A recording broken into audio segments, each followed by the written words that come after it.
पाकिस्तान में महंगाई, बेरोजगारी और जो इस वक्त तेजी के साथ कोविड के बाद सूरत हाल पाकिस्तान में बदली है, उसको कंट्रोल करने की सलाहियत है या नहीं, इस पर है। क्या अवामी मसाइल हल करके पीडीएम के जलसों को कमजोर कर सकती है पाकिस्तान तहरीक इंसाफ के नहीं? खानजादा साहब, आपसे आगाज कर लेते हैं। एक तो ये पूरी तैयारी हो रही है, अब धुआंधार किस्म के खिताब, बड़े इल्जामात, बहुत सी बातें अपोजिशन की जानिब से हुकूमत पर है, लेकिन हुकूमत के लिए चैलेंज एक तरफ तो अपोजिशन है, दूसरा बड़ा चैलेंज ये है कि चीनी की कीमत 105 रुपए सर, जो बड़ी बुनियादी सी जरूरत है। आटे के थैले जिस तेजी के साथ 2 सालों में बढ़े हैं, शायद पिछले 10 साल में भी वो कीमतें ना बढ़ पाई हों।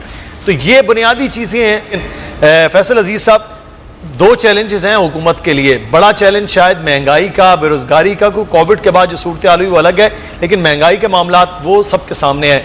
दूसरा अपोजिशन का है। खौफजदा किससे होना चाहिए, हुकूमत को? और हुकूमत वाकई दोनों को बॉदर कर रही है। देखिए, अब लोगों को इस बात की फिक्र नहीं है कौन वजीर आजम है। अब जो महंगाई हो गई है, उस महंगाई के बाद लोगों को रिलीफ चाहिए।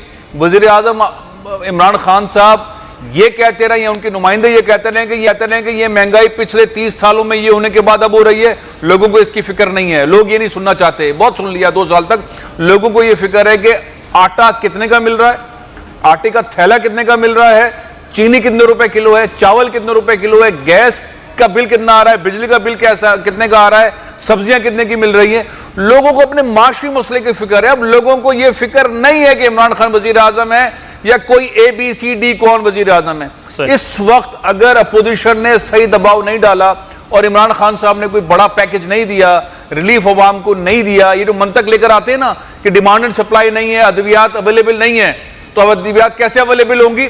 उनके प्राइस बढ़ा दें। तो आपने तो मल्टीनेशनल माफिया की बात मान ली, माफिया के खिलाफ खड़े होते थे, माफिया की बात मान ली। 400% इस हुकूमत के अंदर अद्वियात की कीमतें बढ़ गई हैं।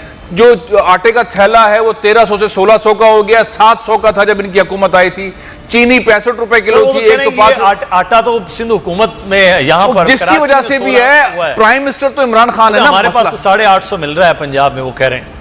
पॉइंट ये नहीं है, पॉइंट ये है कि आप अगर आम आदमी को चीज नहीं दिलवा पा रहे तो आपके रेट कहां हैं? आप यहां वहां की बातें छोड़े। बात ये है कि आम आदमी को अगर चीज महंगी मिल रही है तो रिस्पांसिबिलिटी इमरान खान साहब आपकी है। मदीने की रियासत के सफर पे कौम को आप लेके निकले। एक आसान तरीका है सारी की सारी अपोजिशन के इस गुब्बारे से हवा निकालने का कि आप पेट्रोल है उसके रेट कम कर दें, बिजली है उसके रेट कम हो जाएं, चीनी, आटा, दाल, ये चीजें नीचे आ जाएं, आप सारी चीजें कम कर दें। अपोजिशन के इख्तलाफ हों या इत्तफाक हों, उस पूरा एक जो गुब्बारा बना हुआ है, ऐसे एक सुई लगनी है और वो सारा निकल जाना है, अवाम आपके साथ हो जाएंगे। ये वाला काम हुकूमत नहीं कर पाएगी।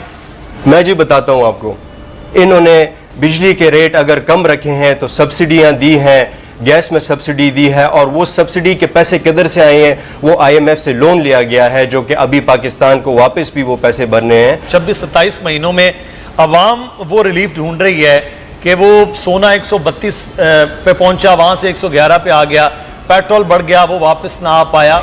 ये मुश्किल फैसले कहा जा रहा है और 45 रुपए लीटर होना चाहिए। अब वो हम तो कुछ पेट्रोल 145 तक ना पहुंच जाए। फैसल साहब, ये मुश्किल फैसलों की बात कर रहे हैं। खानजादा साहब, पाकिस्तान तहरीक इंसाफ कहती है मुश्किल फैसले करने पड़े। ये मुश्किल फैसले हुकूमत के लिए हैं, मुश्किल फैसले अवाम के लिए हैं जो हो रहे हैं। इमरान खान साहब सियासतदान नहीं है। बैरून मुल्क पाकिस्तानी यहाँ पे आए, ओवरसीज पाकिस्तानी यहाँ पर आए और साइलेंट मेजॉरिटी ने वोट दिया। वो इसलिए नहीं दिया था कि आज वो जो पीपल्स पार्टी की और मुस्लिम लीग नून की बातें और कहानियां सुना रहे हैं, पाकिस्तान को ठीक करने के लिए दिया था। आज इमरान खान साहब के दौरे हुकूमत में आवाम पहले से कहीं ज्यादा रिश्वतखोर माशरे के अंदर है, ज्यादा करप्ट माशरे के अंदर है, ज्यादा नाअहल माशरे के अंदर है। ब्यूरोक्रेसी, करप्शन मल्टीप्लाई हो गई है, चीजें ज्यादा महंगी हैं, जिसे कहते हैं कि अनप्रोफेशनलिज्म ज्यादा है।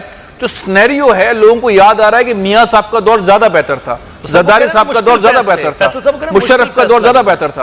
पॉइंट ये है कि जो चीजें इमरान खान साहब की थी ना कि मैं स्पेशलाइज्ड आदमी हूं, मेरे पास बेहतरीन टीम है, मैं डिलीवर करूंगा, पाकिस्तान के लिए अच्छाइयां होंगी, पाकिस्तानियों के लिए अच्छाइयां होंगी, निचले तबके को ऊपर लेकर आऊंगा, उनकी जिंदगी बेहतर करूंगा, वो हर चीज में एक के बाद एक फेल होते गए और आज उनकी जिस चीज पे भी उनका नोटिस है उस पे सूरत हाल, अद्वियात की कीमतें, खाने पीने की अशिया, बिजली के प्राइस, पेट्रोल के प्राइस, गैस के प्राइस, पीटीसीएल फोन के प्राइस, उसके ऊपर टैक्सेस लग गए हैं। आम हर चीज के ऊपर टैक्स है, गाड़ी खरीदे बेचे उसके ऊपर टैक्स है।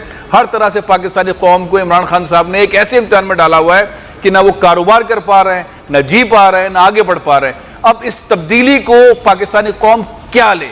तो वो जो बात है ना जिसको कहते हैं बार बार वो कि मदीने की रियासत का सफर बड़ा कठिन है, दुश्वारियां हैं, ये दुश्वारियां बहुत ज्यादा हैं। लोगों को रिलीफ चाहिए, अगर ये रिलीफ नहीं दे सकेंगे तो लोग फिर दूसरी जानिब देखेंगे, फिर तीसरी जानिब देखेंगे। या नवाज शरीफ हो या आसिफ अली जरदारी, बिलावल भुट्टो, मौलाना फजलुर रहमान या इमरान खान, अवाम को जो सिर्फ और सिर्फ नजर आती है सर चीज, वो उसको सस्ती रोटी है। उसको चांद में भी रोटी नजर आएगी खानजादा साहब।